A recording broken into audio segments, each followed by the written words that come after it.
नमस्कार. Home minister कुटुंबाचा immunity booster special partner Cinthol लाईनच्या या भागात मी आदेश बांदेकर आपल्या सगळ्यांचं मनापासून स्वागत करतो. आजच्या भागात आपण सायली योगेश परदेशी हे अर्थात सासरचं नाव तर माहेरचं नाव या माऊलींचं कोमल कांतीलाल बागडे नाशिकमध्ये राहणाऱ्या या कुटुंबाशी आज संवाद साधणार आहोत. थांबा, ही लक्ष्मी पाठवतो तुम्हाला लगेच ऑनलाईन. ही बघा पाठवली, घ्या उखाणा. आदेश भाऊजींचे होम मिनिस्टर झी मराठीवर आहे छान. सुखी परिवार आमचा, त्यात योगेशजी आमचे छान. अरे वा योगेशजी, तुम्हाला सुद्धा उखाणा घ्यावाच लागेल. जिजाबाई सारखी माता, शिवाजी सारखा पुत्र, सायलीच्या गळ्यात घातले आहे मी मंगळसूत्र. अरे वा. बरं, आता आधी ओळख करून द्या सगळ्यांची. हे माझे सासरे, नमस्कार. माझे मिस्टर योगेश उत्तम परदेशी. नमस्कार. नमस्कार. ही माझी मोठी मुलगी दर्शना योगेश नमस्कार. परदेशी. हो हो, ह्या मोठ्या जाऊबाई नमस्कार. मीना ललित परदेशी. ही दीक्षा ललित परदेशी, ताईंची मुलगी, नमस्कार. मोठ्या ताईंची. अरे वा. आणि माहेरी कोण कोण आहे? माझे पप्पा कांतीलाल रामचंद्र बागडे, नमस्कार. मम्मी गीताबाई कांतीलाल बागडे, नमस्कार. मोठा भाऊ शेखर कांतीलाल बागडे, नमस्कार. मोठ्या बहिणी प्रियांका शेखर बागडे आणि हो. लहान बहिणी पूनम सूरज बागडे. नमस्कार नमस्कार नमस्कार. मग आता सगळे निफाडमध्येच आहेत का तिकडे माहेरची? हो हो. किती वर्ष झाली लग्नाला? 17 वर्षाचा. बरं वहिनी, तुमचं बालपण कुठलं? निफाड. मग खुद्द निफाडमध्येच? हो. हो, निफाडमध्येच. कोण कोण होता तुमच्या लहानपणी? माझे मम्मी पप्पा आणि 4 भावंड आम्ही, 2 भाऊ 2 बहिणी आम्ही. बालपण कसं केलं तुमचं? खूप छान गेलं. तसं तर परिस्थिती आमची काही इतकी जास्तच नव्हती, अशी नॉर्मल होती. पण माझ्या मम्मी पप्पांनी खूप म्हणजे चांगले संस्कार लावून व्यवस्थित आमचं सर्व करून दिलं. मम्मी पप्पा करायचे काय पण? माझ्या पप्पांचं नॉनव्हेजचा व्यवसाय होता आणि मम्मी पण काम भरपूर करायची. अशी बाहेर जायची, मळ्यात जायची, भरपूर कष्ट केले तिने. पण पप्पांनी पण खूप कष्ट केले. त्या कष्टातून म्हणजे खूप वर आले. बालपणीच्या आठवणींमध्ये दादाला विचारायचंय, तुमच्या आई बाबांनी एवढे कष्ट केलेले आहेत, कसं होतं बालपण तुमचं? बालपण तसं तर गरिबीचीच परिस्थिती होती, परंतु आई वडिलांनी आम्हाला कधी खाण्यापिण्याची कधी उणीव जाणून दिली नाही. कधीही म्हणजे आम्हाला उपाशीपोटी तर कधी झोपवलं नाही. परिस्थिती इतकी हालाकीची असताना सुद्धा आणि एवढ्या परिस्थितीत वडिलांनी स्वतःचं घर बांधलं, स्वतःच्या पायावर उभे राहिले, आम्हाला आज स्वतःच्या पायावर उभं केलंय त्यांनी. आणि तुमची ताई आणि तुम्ही, तुमच्यामध्ये तुम्ही 2 भावंड ना? 4 भावंड, 2 भाऊ 2 बहिणी. पण सगळ्यात मोठं कोण? मी, सर्वात मोठा मी. ताई, कसे हे भाऊ तुमच्याशी वागायचे हो लहानपणी? माझी फॅमिली म्हटल्यावर खूप म्हणजे तिथली पण फॅमिली खूप चांगली आणि इथली पण चांगली. माझे म्हणजे दोन्ही भाऊ, एक सर्वात लहान, एक सर्वात मोठा. तर प्रत्येक वेळी म्हणजे त्यांचा मोठ्याचा म्हटलं तर आमच्यावर एक अधिकार की तू इथे नको जाऊ, असं कर, ते एकदम म्हणजे ते व्यवस्थित तो आम्हाला हे सांगायचा. आणि लहान भाऊ प्रत्येक वेळी खेळायला वगैरे, तो मस्ती करायला आमच्या बरोबर आणि हा समजवायला असं. आणि खूप म्हणजे स्वभाव सर्वांचे चांगले, कधी भांडण नाही, काही नाही, कोणाचंच नाही. लहानपणी भांडला नाहीत तुम्ही भावंड? नाही. तेवढं म्हणजे आमच्या पूर्ण गावात लोक म्हणायचे तुमची मुलं किती चांगली आहेत, कधी भांडत सुद्धा नाही. लहान भाऊ तिथे बसलाय, त्यांनाही मला विचारायचंय की अशी ताई, इतकं छान तुमचं प्रेम एकमेकांवरती, मग अशा वेळेला ही ताई जेव्हा सासरी जायला निघाली तेव्हा काय झालं होतं दादा? खरं तर जेव्हा ताईचं लग्न झालं तेव्हा मी लहान होतो. त्यावेळी मला जास्त ज्ञान नव्हतं, परंतु मला एक चांगलं वाटायचं की ताई जास्त हट्ट करायची माझ्याजवळ, कोणतीही वस्तू मागायची आणि मी देखील तिची हट्ट नेहमी पुरवत आलो. परंतु जेव्हा लग्न तिचं झालं तेव्हा मला वाटलं एक हिशोबाने बरं झालं, ही गेली म्हणजे आता हिची हट्ट कमी होती आणि माझे हट्ट पुरवले जातील. कारण लहान असताना माझे विचार तसे होते. तुम्ही खुश होता म्हणजे? आणि ती सासरी गेली आणि आम्ही जेव्हा घरी आलो तेव्हा खऱ्या अर्थाने तिची उणीव मला भासायला लागली. कारण मोठा भाऊ शिक्षणाकरता बाहेर होता, मोठ्या बहिणीचं लग्न झालेलं होतं आणि फक्त हीच मला जोडी होती एकमेव. तशी आमची ती अतिशय लाडकी आणि बोलकी ताई आहे. जर वडील आणि ती जर बाहेर गेली तर वडिलांच्या खिशात जेवढे पैसे असतील तेवढे पैसे ती खर्चूनच घ्यायची. ती मग मागे पुढे विचार करत नव्हती का पप्पाकडे पैसे आहेत की नाही. बरं बाबांना विचारतो. बाबा, आता इतकं छान वातावरण आहे, लहानपणाविषयी या मुलांच्या काय सांगणार तुम्ही? कशी होती ही मुलं आणि काय आठवणी आहेत तुमच्या? ही सगळ्यात लाडकीच होती आमची. हो. मी कधी बी गेलो बाहेर तर माझ्या सगळे यायचे, माझ्या बरोबर यायची, मला हे घेऊन द्या पप्पा, ते घेऊन द्या. आणि लहानपणी म्हणजे चौघा भावंड एकदम चांगले लाडकेच होते. घरात काही आणलं काय हेळमेळीने खायचे, कोणाला भांडण नाही, काही नाही, काही नाही असं. आणि जावई कसे येतो? जावई तर एकदम सोडा आहे, एकदम नंबर. अरे वा वा वा. सगळ्यांना त्यांच्या घरच्यांना सुद्धा सगळ्यांना घेऊन चालतात ते. आईचं काय म्हणणं आहे? जावायचं नगी नाही आमचं. इकडं पण चांगलं वागते आणि इकडं आमच्या संघ पण कधीच असं काही म्हटले नाही, असं येतात, असं एकदम व्यवस्थित वागणं आहे. तुमच्या या सगळ्या भावना व्यक्त होताना जावयापासून मुलीपासून सगळ्यांच्या डोळ्यात आई पाणी यायला लागलेलं आहे आता. इतकं प्रेम, म्हणजे मुलीचे सासरे सुद्धा इतके इमोशनल आहेत. सासू सासू म्हणजे खूप छान आहे ते पण चांगले. गेलं का काय आणलं का हाताने तोंडात घास भरवत्या सगळ्यांच्या. वहिनी बोला. काही नाही, ताईचा स्वभाव छान आहे. सुरुवातीला जेव्हा मी आले तेव्हा मला वाटायचं की ताई मला खूप म्हणजे असं बोलता करता, पण आता वाटतं त्यांना येत तर मला असं वाटतं यायला हव्यात त्या. आता खूप त्यांचं म्हणजे असं मी वाट बघते, असं खूप छान आहे त्यांचा स्वभाव, मला समजून घेतात, छान वाटतं. ताईंचा स्वभाव खूप प्रेमळ आहे. त्या खूप छान असं इथं आल्या तेव्हा पण सगळ्यांना मिळून घेतात आणि सगळ्यांशी छान वाटतात. आणि कधी पण ते असं काही त्यांना मनातलं सांगायचं असेल तर मी त्यांनाच फोन करते आणि त्यांनाच सांगते. पण तुम्हाला मला विचारायचंय, मनातलं सांगायचं म्हणजे भावाची तक्रार बहिणीकडे करता, हो ना? आपण आता ताईची काय प्रतिक्रिया आहे, ताईचं काय म्हणणं आहे तुमच्याबद्दल ते ऐकणार आहोत. सायली म्हणजे अगदी मनमिळावू, सर्वांशी मिळून मिसळून घेणारी आणि आमच्या दोघींची गट्टी तर अगदी लहानपणापासून. आजही आम्ही एकमेकींना फोन करून एकमेकींना विचारल्याशिवाय कोणतंही काम करीत नाही. एक बहीण म्हणून असो, एक सून म्हणून असो किंवा एक मुलगी म्हणून असो, तिने तिची प्रत्येक भूमिका अगदी व्यवस्थितपणे पार पाडलेली आहे. आणि ताई धन्यवाद, आपण आपली भावना, आपली प्रतिक्रिया व्यक्त केली त्याबद्दल.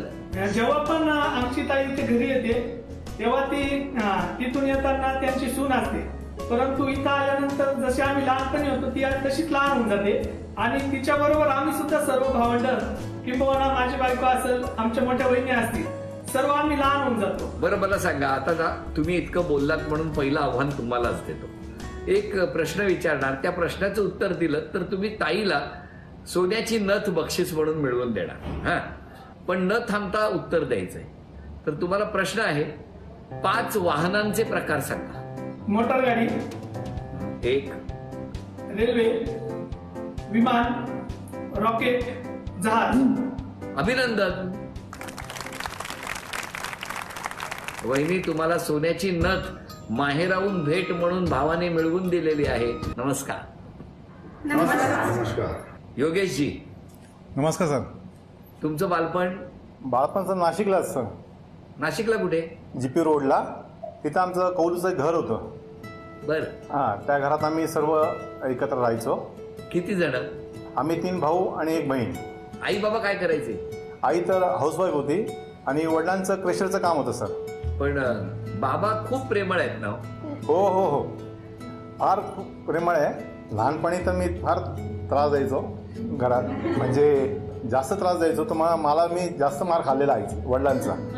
बरं वहिनी, मला तुम्ही सांगा, तुम्ही निफाडहून निघालात, नाशिकमध्ये आला, सासरेबू आता तुमच्या बाजूला बसलेले आहेत. प्रत्येक पावली तुमच्याबद्दलचा आनंद अनुभवताना त्यांच्या डोळ्यात पाणी येतं. काय सांगणार तुम्ही बाबांबद्दल?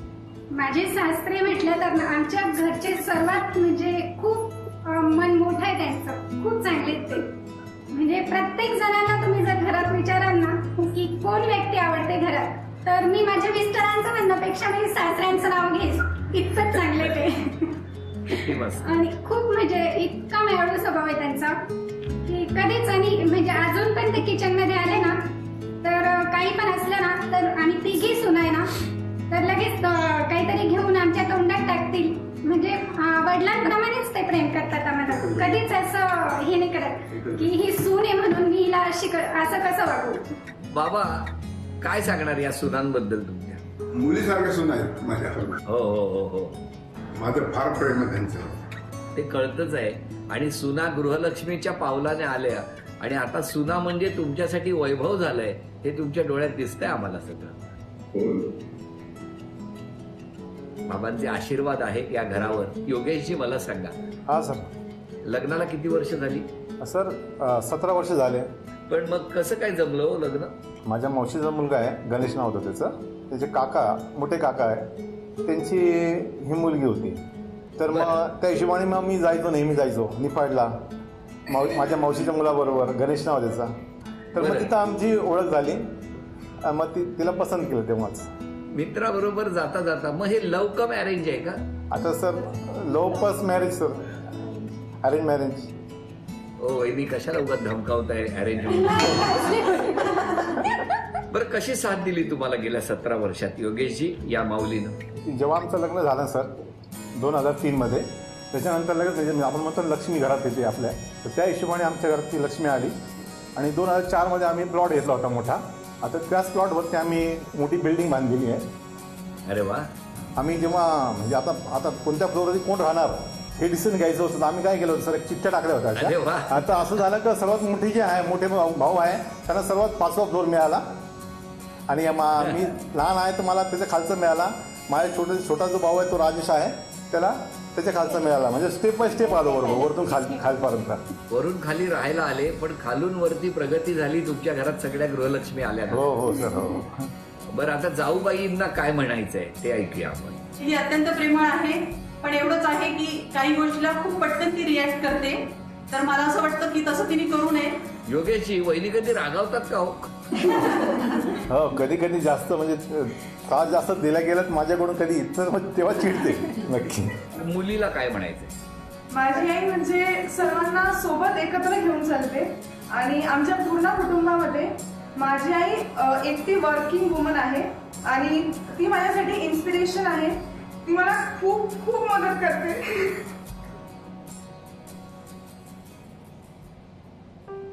तिने मला हर एक स्टेपवर माझं साथ दिलाय. मी एक प्रश्न विचारतो योगेशजी. बिल्डिंग बांधत असताना तुम्हाला नाशिक महानगरपालिकेकडनं पाण्याचं कनेक्शन घ्यावंच लागलं नसेल हो? तुमच्या घरातला प्रत्येक जण बोलायला लागला ना की त्याच्या डोळ्यात पाणी येतं. वहिनी आज मिस कोणाला करताय? मी माझ्या दीदीला मिस करते, कारण बाकी सर्व आहे तिथे, माझी दीदी नाही इकडे. योगेशजी तुम्ही कोणाला मिस करताय? सर मी माझ्या लहान भावाला मिस करतोय. मी बाय प्रोफेशन डेंटिस्ट होतीये. तर जेव्हा म्हणजे 22 वर्षात जेव्हा काकू आली घरात, म्हणजे मी 17 सालच्या काकू आली, मी लहानच होते. आणि तेव्हापासून आई तर होतीच, पण एक सेकंड मॉम म्हणून काकू आली. आणि मला जे आवडायचं किंवा माझं जे फेवरेट फूड आहे, डिशेस आहे, ते काकू बनवून द्यायची. आणि खूप चांगलं वाटतं काकूसोबत, लाईक हसून खेळून राहते. कुठलाही प्रोग्राम असला तर ती साथ देते. खूप छान वाटतंय तुमच्या सगळ्यांशी बोलत असताना. बऱ्याच जणांशी गप्पा मारल्या. काही जण आता बदललेले आहेत फ्रेम मधली मंडळी. ह्या नंदनबाई माझ्या, माधुरी सचिंद्र सांबरे. हो. आणि ह्या माझ्या लहान जाऊबाई कोमल राजेश परदेशी. तुम्ही खरं ते गाणं म्हणायला पाहिजे, परदेशी परदेशी. सगळ्यांनी मिळून म्हणा बघूया त्या सगळ्या जणी. परदेसी परदेसी जाना नहीं, मुझे छोड़ के, मुझे छोड़ के, परदेसी मेरे यारा, आना दीवाना, मुझे याद रखना, कहीं भूल न जाना, परदेसी परदेसी जाना नहीं. तुम्हाला सांगू का, आता मी जेव्हा दृश्य बघत होतो तेव्हा कसं दिसत होतं. परदेशी कुटुंब गाणं म्हणताय आणि निफाडला परदेशींची आरती सुरू होती, अशा टाळ्या वाजवत होती. आता मला वहिनी तुम्हाला विचारायचं आहे, अशा या आनंदाच्या वातावरणामध्ये अत्यंत आनंदाचा क्षण कुठला? ज्या वेळेस आम्ही हे घर बांधलं आणि येथे आलो ना, तरी पण आम्ही जॉईंटच आहोत. म्हणजे आम्ही कुठेही तुटलेलो नाही आणि आमचे जे घरचे सर्व आहेत म्हणजे लहानांपासून तर मोठ्यांपर्यंत 17 जण आहेत आम्ही, पण सर्व खूप चांगले. तर तो क्षण म्हणजे खूप अप्रतिम आहे की आजपर्यंत सर्व एकत्र आहे आणि ते माझ्या सासऱ्यांमुळे. माझ्या सासू पण खूप चांगल्या आहेत. अरे वा, कुठे आहेत त्या? सासूबाई नमस्कार. सुनेबद्दल सांगा हो. सुनबाई सगळे चांगले. योगेशजी, तुमच्यासाठी अत्यंत आनंदाचा क्षण कुठला? सायलीचं माझं लग्न ठरलं ना, हा, तो क्षण आनंदाचा. बरं वहिनी, आज क्षमा मागायची असेल तर कुणाची मागा? असं तर म्हणजे मला असं वाटत नाही, पण तरी काही असेल तर सर्वांची क्षमा मागते मी. काही माझ्याकडून चुकलं असेल तर सर्वांनी मला माफ करावे. आणि योगेशजी, तुम्ही क्षमा मागायची असेल तर? क्षमा मागायचं असेल तर सर मग वडिलांची क्षमा मागतो मी. कारण मी ना माझे हट्ट पूर्ण करतो आणि वडिलांचं शक्यतो ऐकत नाही. बरं, आजपासून एक स्वतःमध्ये बदल करायचा असेल, आजपासून चला प्रॉमिस करायचं असेल तर कुठला करा? वडिलांना विचारल्याशिवाय पुढे जाणार नाही. आता जरा योगेशजी तुम्हाला एक आव्हान द्यायचंय. मगाशी तिकडे भावाने सोन्याची नथ बक्षीस म्हणून मिळवून दिली. आता योगेशजी काय करणार ते मला बघायचंय. मी तुम्हाला चित्र दाखवणार. 2 चित्र ओळखली तर लगेच वहिनींना तुम्ही तन्मणी मिळवून द्या. पण 2 ओळखली नाही तर आणखीन एक संधी म्हणून 3रं चित्र दाखवू. पण 2 उत्तरं बरोबर येणं आवश्यक आहे. तुमच्यासाठी हे पहिलं चित्र स्क्रीनवर येत आहे. बोला, ओळखलंय का? 7 आजूबाजूला एक आहे. हे कोलोसियम आहे, रोम, इटली इथलं. चला, एक चित्र आज तुम्ही ओळखलं नाही, पण अजून 2 चित्र शिल्लक आहेत तुमच्यासाठी. आता बघूया हे पुढचं चित्र तुमच्यासाठी. सर हवा महल आहे. अभिनंदन. आणि आता हे पुढचं चित्र. शनिवारवाडा आहे सर हा. अभिनंदन. धन्यवाद. दोनही चित्र अचूक ओळखली आणि वहिनींना तुम्ही तन्मणी बक्षीस म्हणून झी मराठीकडून मिळवून दिलेला आहे. अभिनंदन. आता मला ना एक छोटंसं आव्हान द्यायचंय. मोठा भाऊ शेखर आणि इकडे योगेशजी, तुम्हाला दोघांना ते आव्हान आहे. मला बघायचंय, अत्यंत महत्वाचा क्षण आहे आता. पैठणी कोण पटकावून देणार? पैठणी पटकावण्याचा मान निफाडला मिळणार की नाशिकला मिळणार ते आता आपण बघणार आहोत. आणि खेळ सोपा आहे. 5 वस्तू मी एकदाच सांगणार, त्या ज्या क्रमाने सांगणार त्याच क्रमाने घेऊन यायच्या. घरातलं कुणी मदतीला जायचं नाही. आणि योगेशजी, तुम्ही आजच सांगितलेलं आहे की उद्यापासून बाबांच्या प्रत्येक गोष्टी ऐकणार. तर त्यामुळे जी आता वस्तू आणाल ती एक वस्तू आणून आता बाबांकडे तुम्ही द्यायची आहे. शेखरजी, तुम्ही एक वस्तू आणून आईकडे द्यायची आहे.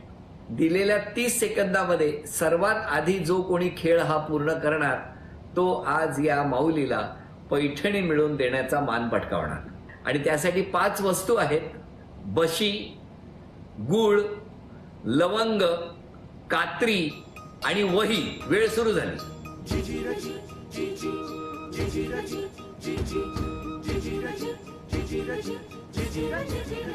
एका वेळेला एक वस्तू आणायची.